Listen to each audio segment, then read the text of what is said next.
I'm here to also comment on some problems I see in the process by which the POC draft was created. I also have not had time to read the 118-page document carefully because it was not available in time.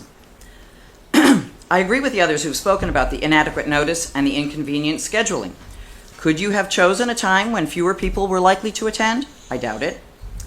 Could you have done a worse job notifying the public about this meeting? I don't see how you could. But in addition to the inconvenient scheduling and the inadequate notice, there are other problems with the POCD process. By state statute, zoning boards are governed by state law, not by town ordinance.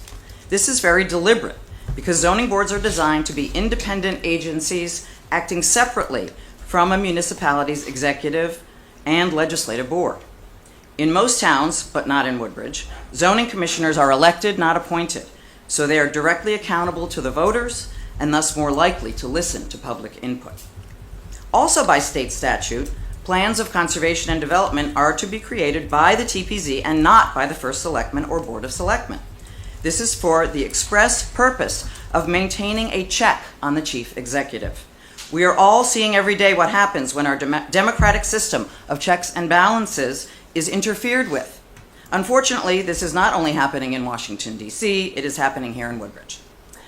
As I watched the TPZ meetings where the board members met with the consultant, imagine my horror when I heard the consultant say over and over and over again, Mika wants this, or Mika wants that. Mika, this is not supposed to be your plan of conservation and development. It is supposed to be ours, of, by, and for the people of the town. It seems to me you've been improperly steering the process from behind the scenes. I've attended all of the public workshops, filled out all of the surveys, and studied the survey results. What I see in my brief look at the draft is that public input has not been properly represented in the outcome. You're taking the C out of the POCD, and that is not what the people of the town desire or deserve.